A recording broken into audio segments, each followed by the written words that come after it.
May olobrahon kita, mga bro.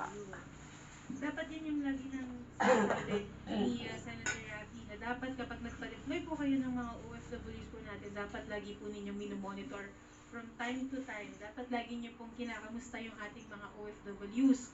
Ang problema kasi dito kay sa Shiba, ang tagal na 2023, May 2023 pa finish yung contract. Kaso hanggang sa ngayon, nag-January na, nagpasko na, nagbagong taon na, hindi pa rin po nakauwi yung ating OFW. Tama.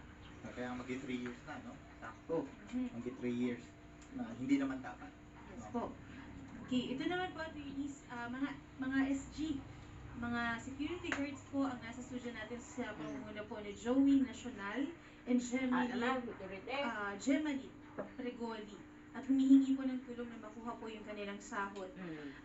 Na pangatlo at kalahating buwan na daw pong buwan dahil bigla na lang daw po silang nilipat sa ibang agency.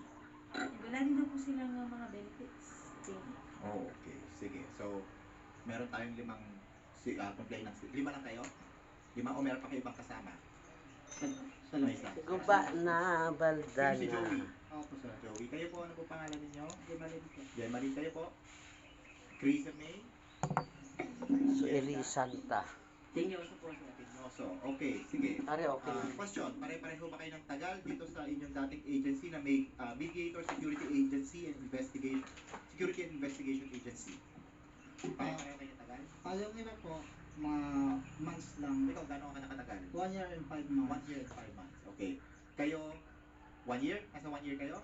9 months. 1 year and 5 months. Okay, nasa 1 year na kayo po. Mag-1 year. Okay. Sige, pare-pareho kayo ng pinagkaanuhan ng destino? Opo sir. Okay, lahat kayo magkaka-team kayo, Opo sir. yung iba magkaka-shift. Tama ba? Opo sir. Okay, sige. Saan kayo na nabato? 167 Tanawan. Sa Tanawan. Okay.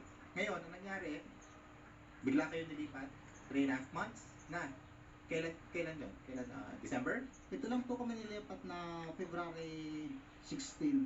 February 16 kayo nilipat, pero yung sweldo nyo for 3.5 months, Wala hindi pa nyo po. na nakikita. Wala pa Hindi po. nyo na nakukuha pa. Wala pa po. Okay. Anong sinasabi nila na rason nito? Hindi daw po nagbabayad si Digmart. Hindi nagbabayad yung pinagdestinuhan nyo, Yung client. yung client.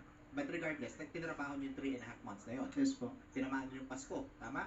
Yes So po. yung Pasko, wala pa kayong sinusweldo sa Pasko.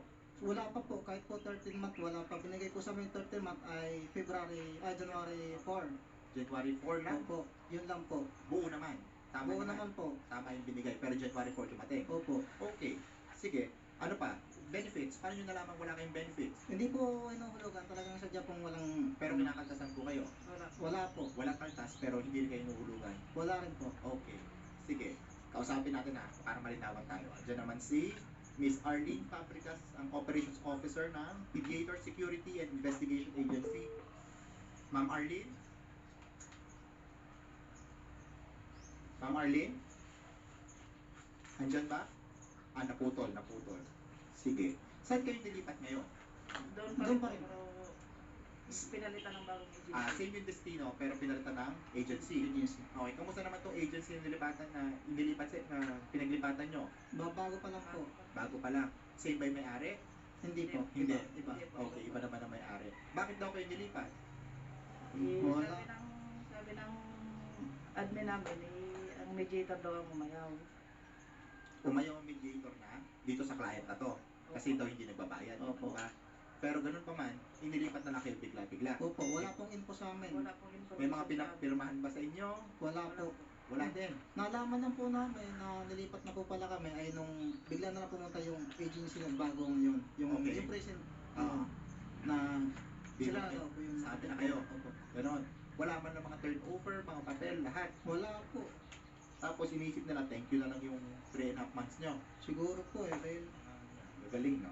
Sige, tinatawagan lang, naputol eh. Naputol. Pero sige, andito naman si Sir Harold Paul Marayan, ng Labor and Employment Officer 3 ng Doli, Batangas. Sir Harold, magandang hapon po.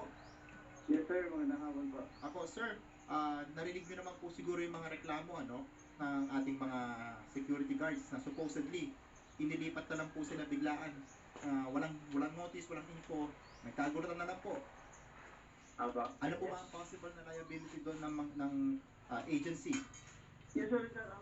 Ang napakinggan ko lamang po nitong huli ay yung for the issue ng unpaid wages na I think sa pagkakapakinig ko 3.5 months, tama? Opo, tama po. At saka po yung sa benefits, yun lang yung naabutan ko po na concern ng empleyado. May iba pa po ba doon? Bukod doon? Sinasabi po nila na one time, come February 16 daw po, pagpasok nila doon sa kanilang pinagdestino, bigla na lang may dumating na isang agency, ang sabi, hindi lipat na daw po sila dito. Pero usually sir, ang mangyayari po dyan kapag may mga ganyang turnover, ang nangyayari po kasi pagka ganyan, let's say for example po, the principal client, naka-deploy yung mga security guard.